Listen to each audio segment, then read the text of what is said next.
사도행전은 예수님의 부활 이후에 주님의 승천과 성령 강림으로 시작해서 복음이 예루살렘에서 시작해서 유대와 사마리아를 거쳐서 로마에까지 이르는 그 여정을 담고 있습니다. 오늘 본문은 그 긴 여정의 마지막 부분인 거지요. 그렇죠?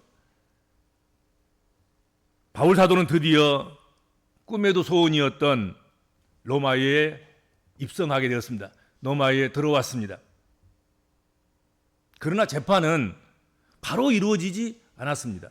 로마에 들어왔다고 해서 재판이 열리고 그리고 그 문제가 다 해결되고 그렇게 된 것은 아니었다 하는 것이죠.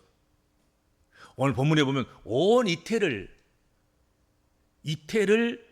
가택연금과 같은 셋집, 그러니까 감옥도 아니고 자기 자유로운 집도 아닌 그 중간쯤 되겠지요. 중간쯤 형태에 된 그런 곳에 그런 환경에 처하여 있게 되었다 하는 것이죠. 바울은 온 이태를 자기 셋집에 머물게 되었습니다. 바울은 이 온 이태를 무엇을 하고 지냈냐면 오늘 성경에 나옵니다만 아침부터 밤이 맞도록까지 약속된 사람들이 계속해서 방문하고 찾아들어서 그들에게 복음을 가르치고 전하는 일에 집중했다 하는 것이죠. 그는 지금 복음 전하러 온 것이 아니라 사실은 실제적으로는 재판을 위해서 로마에 온 것 아니겠습니까? 상소를 해서 가이사에게 상소를 해서 가이사가 재판 날짜를 정하고 재판 장소를 정하고 그래서 재판의 제목을 걸고 그리고 재판을 하는 그것을 지금 기대하는 것 아니겠습니까? 또 그것이 이루어져야 되는 거지요. 지금 재판을 위해서 로마에 와 있지만 그런데 바울 사도는 거기에 개의치 않은 것 같아요. 지금 자기가 지금 죄수로 와가지고 지금 재판을 받아야 할 그런 피고인인지 자기가 지금 선교사로 와가지고 복음을 전하고 있는 선교사인지 이게 지금 명확하지 않는 거예요. 그렇죠? 개의치 않아. 내가 무슨 죄인이든 내가 무슨 자유인이든 내가 복음을 전하는 사명자이든 아니든 상관없는 거지요. 그거 개의치 않은 거지요.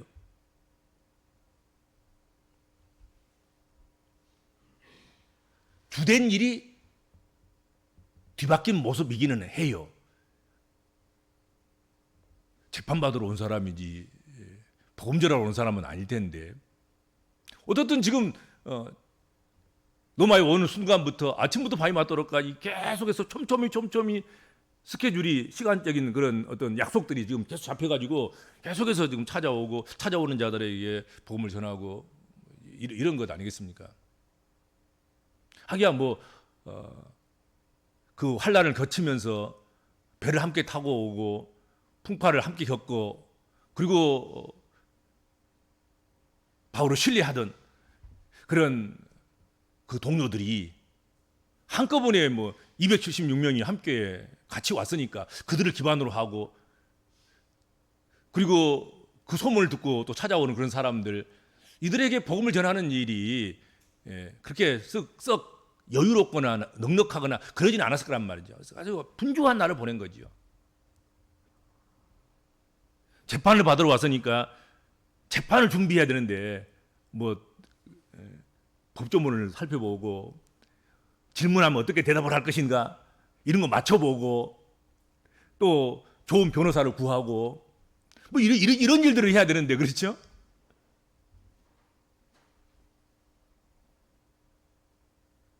그러나 로마에서도 복음을 증언해야 하리라 하신 하나님의 말씀에 따라서 그 명령에 따라서 그는 처음부터 끝까지 주님이 주신 그 사명에 충실하려고 했던 것 아닌가 그런 생각을 오늘 본문 말씀을 통해서 해보게 되는 것입니다.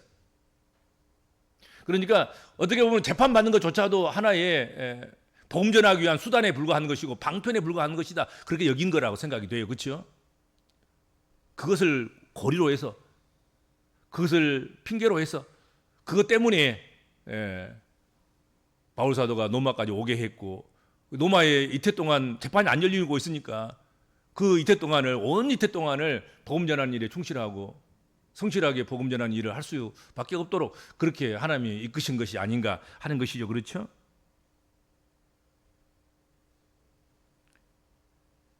우리는 종종 환경이 되고 조건이 갖추어지면 복음을 위해서 또는 교회를 위해서 또는 어떤 일들을 위해서 그 일을 할 수 있을 것처럼 또 그렇게 해야 될 것처럼 그렇게 말하기도 하고 그렇게 생각하기도 하고 또 그렇게 계획하기도 합니다. 그런 측면에서 바울 사도도 재판이 끝나면 우선 재판에 이기고 재판이 끝나면 재판의 결과가 나오면 그러면 자유인이 돼서 그때부터 홀가분하게 복음을 전하리라 할 수도 있었을 거라 생각이 돼요. 그렇죠. 병든 사람이 나 건강만 좀 하면, 가난한 사람이 내가 조금 부유해지기만 하면, 내가 직장이 없는데 좋은 직장만 하나 생기면 뭐 이런저런 얼마든지 그런 조건을 걸 수도 있죠. 아, 그때가 되면, 그런 환경이 되면 내가 주의 일을 하겠습니다. 소원 겸 뭐 안타까움 겸 이런저런 또 뭐 꿈과 비전과 바람 겸 다 그것 함께 실어서 이것만 되면 하나님, 이 조건만 충족되면, 이 환경만 주어지면, 이렇게만 되면 하나님, 그때부터 내가 복음도 전하고 주의 일도 하고 교회도 짊어지고 사명도 감당하면서 그렇게 살겠습니다.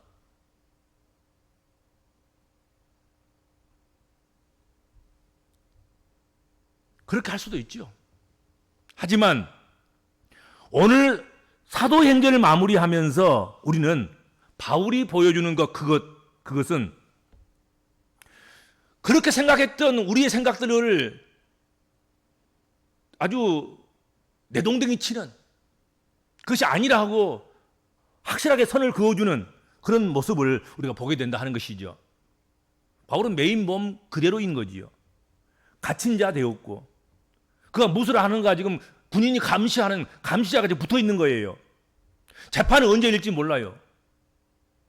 재판이라도 제대로 날짜가 잡혀가지고 어디서 언제 재판을 엽니다. 그때까지 기다리세요. 뭐 이렇게 했다면 좋은데 그냥 그런 것도 없는 거예요. 그냥 여러분, 정해지지 않는 무한대로 무한정으로 그렇게 기다리는 것, 그것처럼 깝깝할 것이 없는 거예요. 2년 딱 정해서 2년 참고 견디면 되는 것도 아니겠습니까? 그런데 그것도 없는 거예요. 나중에 계산하고 나중에 살아보니까 이태리 그렇게 있었던 거예요. 바울은 메인 몸이었고 갇힌 자 되었고 재판이 언제 열릴지 알 수도 없었고 이 지루한 재판 문제가 언제 해결될지 알 수 없지만 해결되지 않은 일 투성이었지만 망설이지 않고 복음을 전하는 일을 했다 하는 것이죠. 그거 핑계대지 않고 그것 때문에 쭈삣쭈삣하거나 망설이거나 그러지도 않고 그냥 로마에 도착하는 순간부터 그냥 셋집 얻어놓고 그리고는 거기서 그때부터 오고자 하는 사람들의 의견이 반영되어서 날짜를 잡고 시간을 정해서 오고자 오는 사람들이 누구든지 와서 바울로 하여금 복음을 전하게 하고, 그리고 듣는 사람들은 또 믿음의 국회에서는 그런 일들을 한 것이다 하는 것이죠.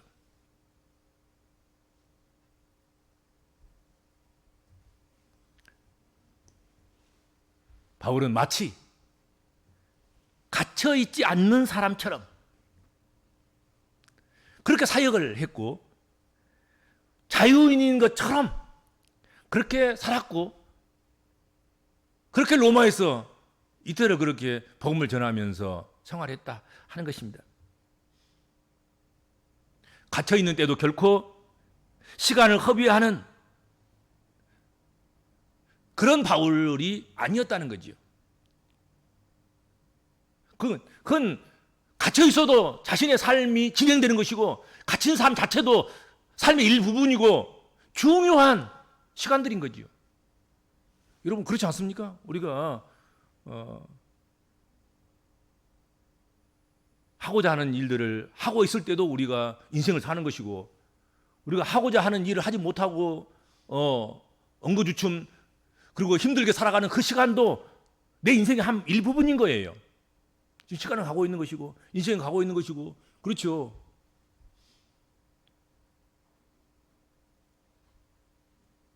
그는 노마에 와서 셋집에서 그렇게 잉여의 수감 생활을 하면서 재판을 기다리면서 그렇게 그냥 기다림의 시간을 그냥 무턱대고 그냥 한정 없이 그냥 소비하고 허비하고 그냥 기다리고만 있는 것이 아니라 사명 수행의 연장선상으로 생각하고 그 속에서 사명을 감당하는 거예요.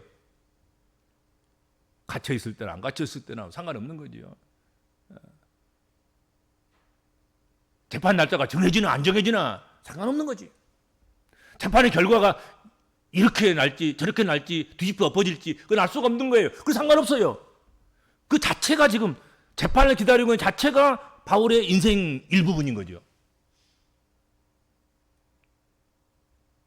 우리가 어떤 상태에 있든지 그것은 내 인생의 일부분인 거예요. 시간이 흐르고 있고 인생은 가고 있고. 그러니까 우리가 어떤 상태에 있든지 우리는 늘 이 시간을 그냥 흘러보내야 할 시간으로 생각하면 안 되는 거죠. 하나님 앞에서 이 시간도 소중한 시간이고 사명 감당해야 할 시간이고 이 시간을 통해서도 하나님께서 내게 원하신 것이 있다고 한다면 당연히 그 일을 감당해야 될 것이다. 그렇게 생각을 해야 되는 것이죠. 바울 사도는 그렇게 한 거지요. 근데 2년 동안 그냥 넉놓고 있는 것이 아닌 거예요. 바울 사도는 넉놓고 있을 수도 있는 거지요. 뿐만 아니라 재판 잘 받기 위해서 법 연구하고 그리고 사람들 이렇게 연을 다해서 어떻든 자기 사람 자기 편 만들고 자기 지지할 사람들 만들고 또 재판할 때 한마디라도 거들어 줄 수 있는 그런 친분이나 친교나 이런 것들을 하고 그렇죠. 그럴 수도 있는 거예요. 그런데 바울 사도는 그 셋집에서 시간 복음을 듣고자 원하는 자들을 맞이하고 그리고 그들에게 복음을 전하고 그 사명을 감당하고 한 시간도 허투루 보내지 않고 그렇게 쪽잠을 자고서라도 아무튼 사명 수행하는 그런 시간들로 채워가는 그런 모습을 우리가 바울 사도를 통해서 우리가 보게 된다 하는 것이죠. 그리스도인은 환경에 의하여 지배당하는 사람이 아니라 환경을 뛰어넘어서 복음의 능력으로 사는 사람들이며 복음의 능력을 행하는 그런 사람들이다. 복음의 사람들은 복음적인 그리스도인들은 그렇다. 환경 때문에 환경이 이러니까 못해요. 환경이 저러니까 못해요. 환경이 그러니 어쩔 수 없어요. 그게 아니고 복음적인 그리스도인들은 환경이 어려울수록 환경의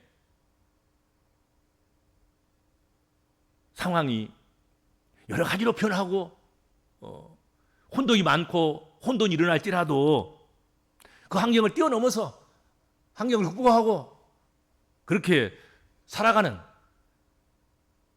복음으로 살아가는 믿음으로 살아가는 그런 사람들이 바로 믿음의 사람들이라는 거죠. 그렇죠? 환경쯤이야 뭐 어떤 환경이 오든 그건 상관없는 거지요. 우리는 그 환경에 침몰당하지 않을 것이고 환경에 잡혀먹지 않을 것이고 오히려 환경을 잘 다스리고 오히려 환경을 잘 이겨서 환경을 변화시켜서 그 환경에서도 천국을 만들어가는 그런 사람으로 사는 것, 그것이 복음적인 그리스도인들의 삶이 아니겠습니까? 그렇죠? 환경을 이겨나가기 위해서 도구를 만들고 보조할 그런 어떤 것들을 만들어내고 그러면서 환경이 좀 나쁘면 뭐 기댈 것, 의지할 것, 보조물들, 기구들, 도구들 이런 것들을 찾아서 그것을 창조하고 만들고 그렇게 그것을 구하고 그렇게 해서 살아내고 또 살아내는 승리하는 그것이 그리스도인의 삶이 아닌가. 그렇지 않겠습니까? 강을 건너려면 다리를 놓고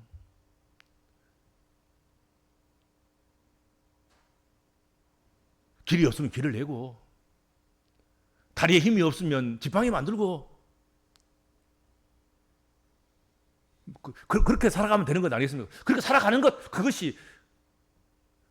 그것도 하나님께서 우리에게 주신 생명의 연장이고 우리가 살아내야 할 그런 기간이라고 한다면 기회라고 한다고 하면 당연히 감사하면서 그렇게 살아가야 할 것이다 하는 것이죠. 그게 바울이 보여주고 있는 거예요. 뭐 쇠빵이면 어떻고 또 쇠빵이 아닌 또 감옥이면 어떻고 자유인이면 어떻고 자유인 아니면 어떻고 상관없어요.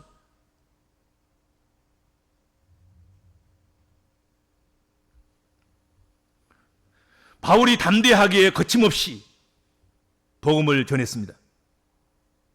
그런데 역시나 로마에서도 복음에 대한 그 반응은 거의 모든 지역에서 모든 민족들 가운데서 모든 사람들 가운데서 반응이 일어났던 것과 다를 바가 없어요. 그 반응이 갈린 것입니다. 믿는 자도 있었지만 거부하는 자도 있었습니다.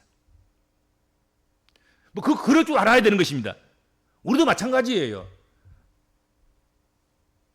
우리가 복음을 전하면 다 믿어주겠습니까? 믿어주기도 하겠지만 안 믿어줄 수도 있는 것이고 그렇죠. 다 갈리는 것이 있는 것이에요.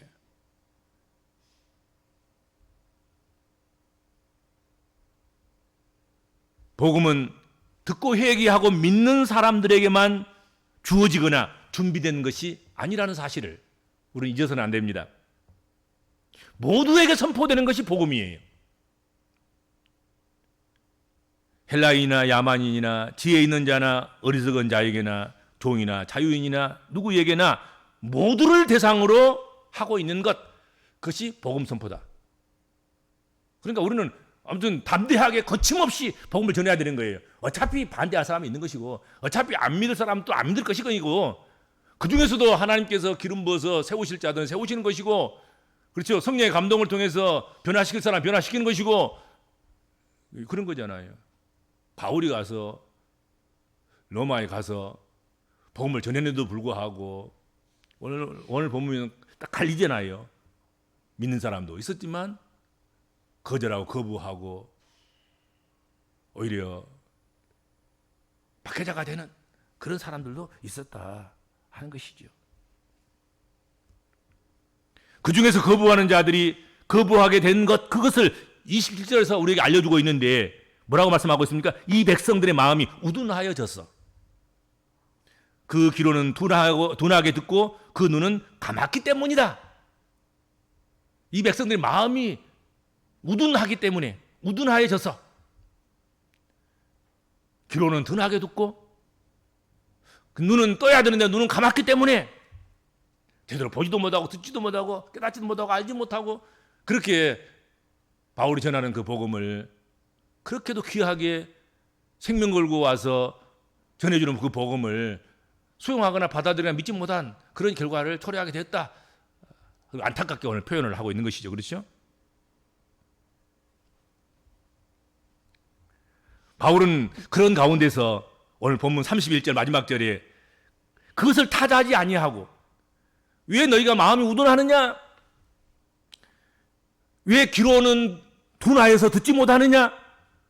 왜 눈은 감았느냐? 그렇게 하지 아니하고 하나님의 나라를 전파하며 주 예수 그리스도에 관한 모든 것을 담대하게 그리고 거침없이 가르치더라 그랬습니다.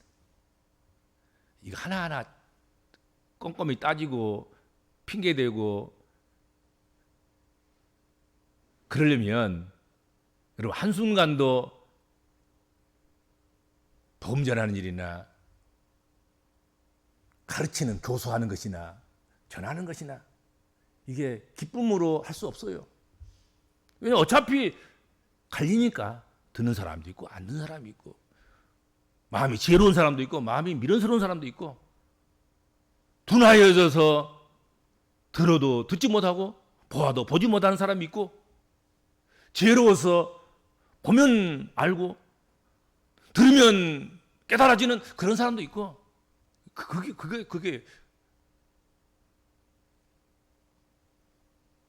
그게 세상인 것이고, 우리가 전해야 할 복음 전도의 대상들 아니겠습니까? 그렇죠?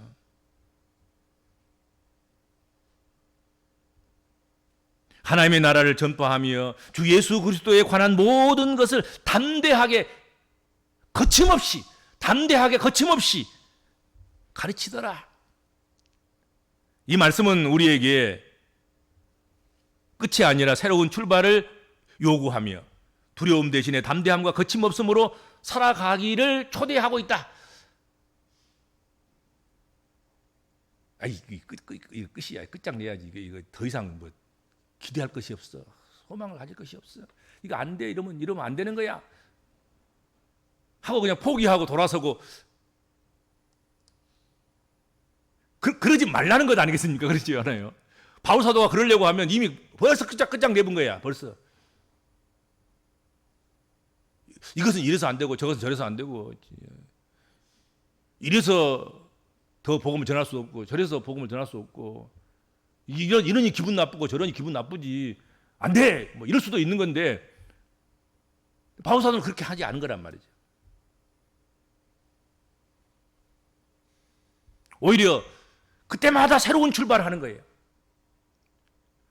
두려움 대신에 담대함과 거침없음으로 그렇게 복음을 전하고 복음을 가르치고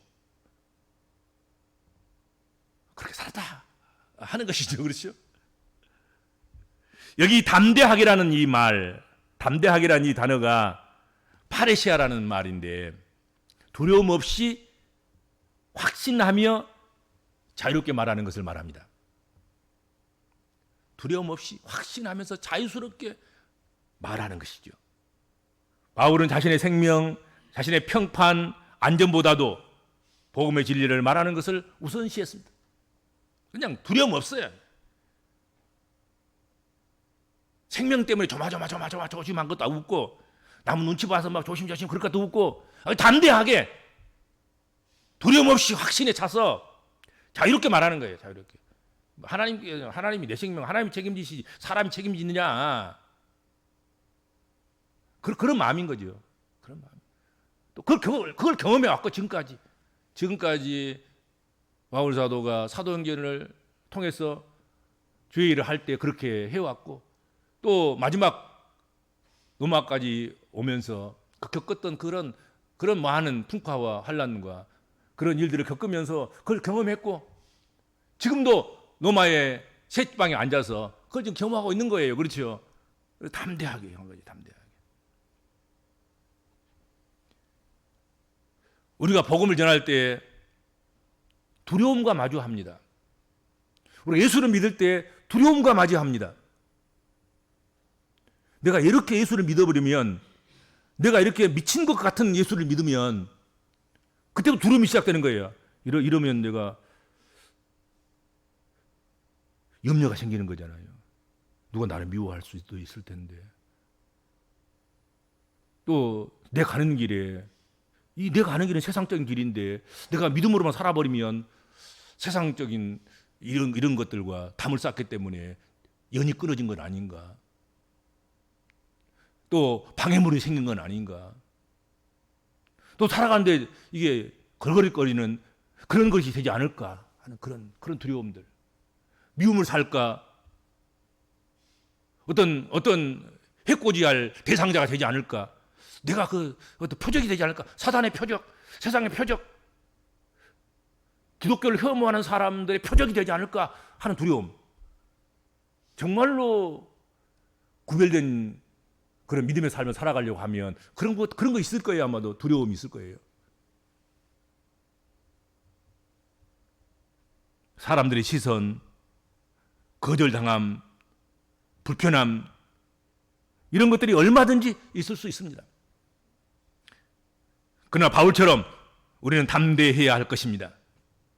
담대함은 성령의 역사로 가능하고 또 기도와 말씀으로 그 담대함이 키워져 나간다 하는 것을 잊어서는 안 될 것이다 하는 것이죠. 그렇죠? 그리고 거침없이라는 이 말, 거침없이 이 말은 아무런 방해도 받지 않고 막힘이 없이 선포했다는 뜻입니다.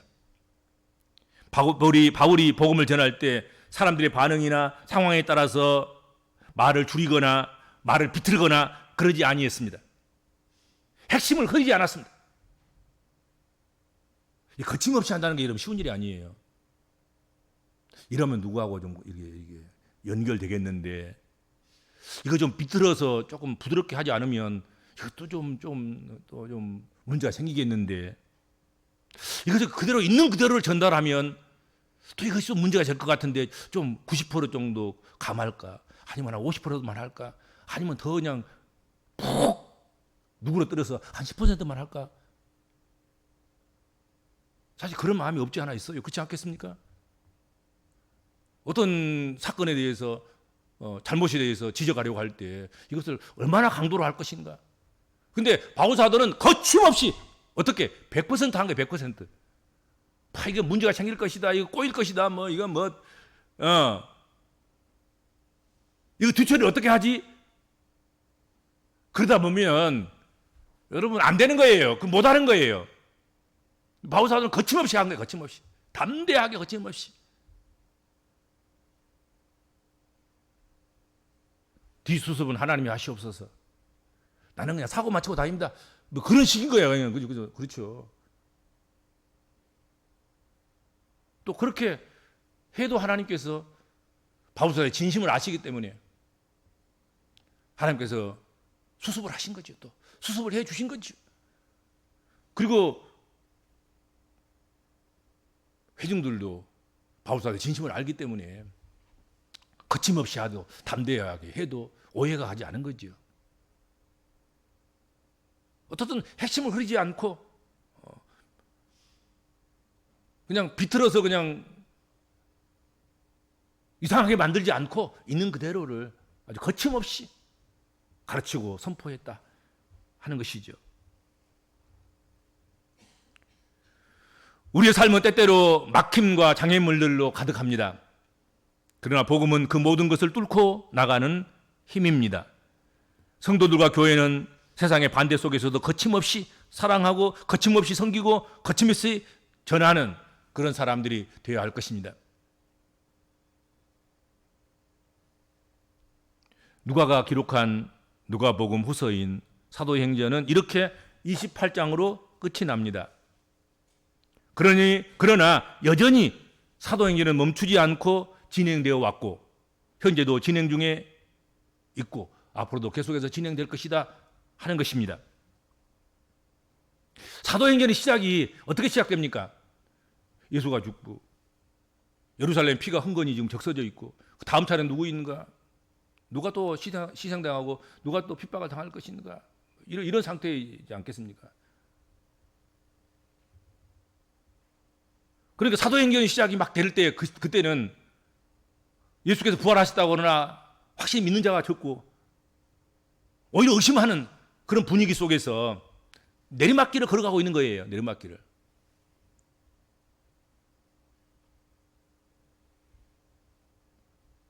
사도행전의 시작은 내밀이 이막길을 걷던 예수께 속한 복음인들이 마가 다락방에 모여서 무엇을? 기도를 시작하였고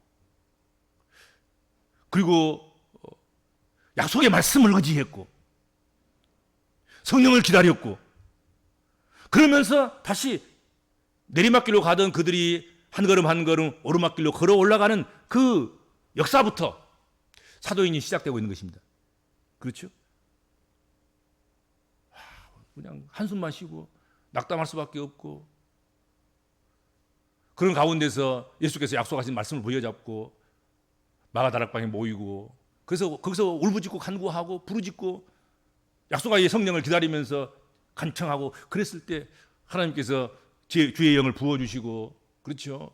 그리고 그들이 힘을 얻고 그리고 믿는 자가 더 많아져 가고 그러면서 내리막길이던 교회 길이 오르막길로 올라가는 그런 시작을 그렇게 해서 사도행전이 시작되고 있는 것 아니겠습니까? 모든 길에는 오르막길이 있고 내리막길이 있습니다. 그러므로 내리막길을 걸어갈 때일지라도 자학하고 포기할 것이 아니라 하나님의 능력을 힘입어서 기도와 말씀에 우리가 전무해야 되겠다. 하나님의 약속의 말씀, 전능하신 하나님을 더욱 의지해야 되겠다 하는 것이죠. 그러면 어느새 내가 오르막길에 서 있을 것이고 오르막길을 올라가는 그런 역사가 일어나게 된다 하는 것이죠. 그것이 사도행전이 우리에게 보여주는 거예요. 풍파가 일어나잖아요. 또 순교가 일어나잖아요. 핍박이 일어나잖아요. 그럼 내리막길을 걷는 거예요. 다 흩어지고 막 뿔뿔이 다 바람에 날린 씨앗처럼 다 동서남북으로 다 흩어지고 그런데 그곳에서 또 놀랍게 기도와 말씀으로 전무하다 보면 그곳에 조그마한 예배당으로 하나 세워지고 교회가 세워지고 그렇죠. 민족 전도가 일어나고 그래서 부흥이 일어나고 막 이러면서 또 올라가고 이런 역사가 일어나게 되는 것 아니겠습니까? 그렇죠.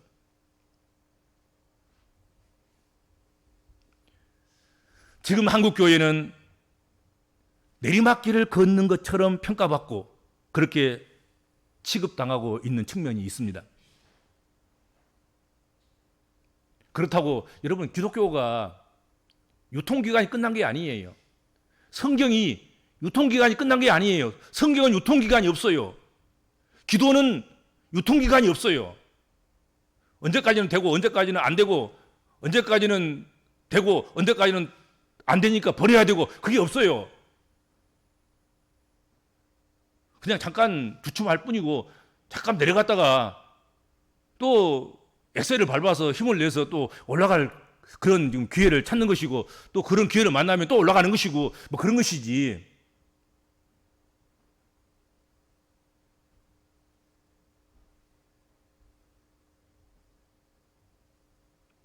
그러므로 오히려 우리는 어떤 환경 속에나 어떤 경우에나 아주 기본인 말씀 묵상과 기도 전념으로 돌아가서 열심히 그리고 깊이 있는 결코 무례하지 않는 그리고 심오한 신실한 그런 교회를 만들어가고 그런 성도로 세워가는 그런 기회로 모든 범사를 모든 상황 속에서 모든 환경을 그렇게 기회로 삼아야 될 줄로 믿습니다. 기도하겠습니다. 주님 감사합니다. 사도행전을 시작한 것이 엊그저께 같은데 120시간을 채우고 오늘 마무리 짓습니다. 시작부터 과정과 마무리까지 시간 기도의 제목을 주셨고 또 말씀을 의지할 수 있는 그런 은혜를 제공해 주셨습니다. 그리고 지금 그렇게 살아왔습니다. 그리고 오늘 우리 서 있는 우리가 바로 사도행전을 먹고 마시고 사도행전을 적용하고 준행하면서 살아온 결과물이고 앞으로도 그 힘을 가지고 그 은혜 가운데서 앞으로도 살아가게 될 줄로 믿습니다. 주신 말씀을 또 오늘도 우리가 마음판에 깊이 새기고 오늘 교훈을 따라서 우리가 담대하고 거침없이 어떤 환경 속에서라도 우리에게 맡겨진 사명과 우리 인생살이를 주님 여전히 살아가는 그리고 그 깊이를 더하고 그 심오함을 더하고 그 아름다움과 깨끗함과 거룩함과 그 모든 복된 것을 더하는 그런 주의 백성들로 주님 삼아주시고 그렇게 되게 하여 주옵소서. 예수님의 이름으로 간절히 기도하옵나이다. 아멘.